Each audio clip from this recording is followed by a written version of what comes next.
बिस्मिल्लाहिर्रहमानिर्रहीम। बलूचिस्तान में सैलाब ज़दगान की इमदाद के लिए मसरूफ़ अमल फ़ौजी हेलीकॉप्टर लापता हो गया था। उसमें लेफ्टिनेंट जनरल सरफराज अली थे, जो कोर कमांडर कोयटा हैं। उनके साथ कोस्ट गार्ड के कमांडर मेजर जनरल अमजद थे और उनके साथ हमले के दीगर लोग थे। 6 के 6 लोगों के बारे में पता चला कि वो हादसे का शिकार हो गए हैं और जाम शहादत नोश कर गए हैं। जब ये खबर आई कि ये हेलीकॉप्टर लापता हो गया है तो पूरे मुल्क में एक सरासिमगी सी फैल गई। हर फर्द परेशान था, हर फर्द इस पर दुआ गो था कि अल्लाह करे कि ये लोग ज़िंदा सलामत मिल जाएं।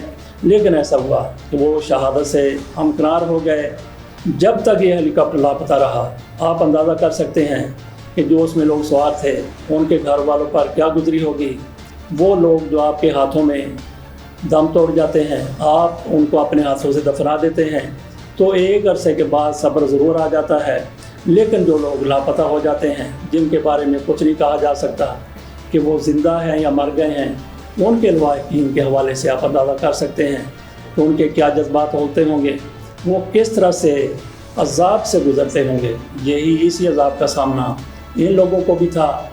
वो लोग शहादत पा गए। ये भी कोई कम सदमा नहीं है पूरी कौम के लिए और उनके ख़ानदानों के लिए।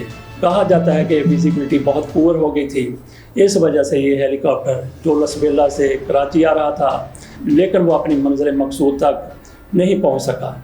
कई थ्योरियाँ सामने आ रही हैं। कुछ लोग ये भी कह रहे हैं कि इसको नीचे से इसी तरह से हिट किया गया है जिस तरीके से भारत के chief of defence staff Bipin Rawat को नीचे से निशाना बनाया गया था। उनका हेलीकॉप्टर भी उनकी एरिया समेत और दीगर लोगों समेत गिर कर तबाह हो गया था। बहरहाल ये एक साजिशी थ्योरी है कि हमारे जर्नलों को भी इसी तरह से निशाना बनाया गया है। ये एक हादसा हुआ है जिस पर जितना अफसोस किया जाए उतना ही कम है। लेकिन ये किसी हद तक बेहतर हुआ कि ये हेलीकॉप्टर हमेशा के लिए लापता नहीं रहा। इसका खोज मिल गया, इसके हादसे का पता चल गया। पाकिस्तान की तारीख में थोड़ा सा पीछे जाएँ तो ऐसा ही किसान हारूनमा हुआ था। ये 25 अगस्त 1989 का दिन था। 1989 गिलगित से इस्लामाबाद के लिए परवाज़ रवाना होती है, लेकिन वो परवाज़ कभी इस्लामाबाद नहीं पहुंच पाई।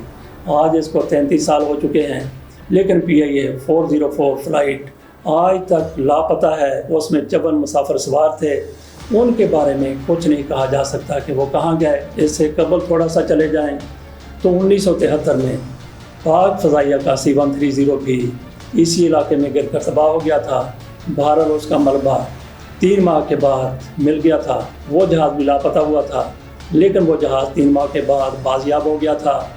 इसी तरीके से जिस रोज़ PIA की ये फ़्लाइट जिसमें 56 लोग लापता हो गए थे, बिल्कुल उसी रोज़ भारत का एक जहाज़ जो 25 साल पहले जो फ्रांस से आते हुए पहाड़ियों में गिरकर तबाह हो गया था, उसमें भारत के एटमी साइंसदान होमी बाबा भी सवार थे। वो भी दीगर मुसाफिरों के साथ ज़ाहिर है लापता जहाज़ में मारे गए थे। ये भी कहा जा रहा है कि उस जहाज़ को अमेरिका की तरफ से इसलिए गिराया गया था कि अमेरिका इंडिया के एटमी प्रोग्राम को बंद करवाना चाहता था, वहीं पे रोक देना चाहता था। बहरहाल वो जहाज़ का मलबा गिरने के 25 साल के बाद उस रोज़ मिला था जब पाकिस्तान में PIA का ये जहाज़ लापता हुआ था।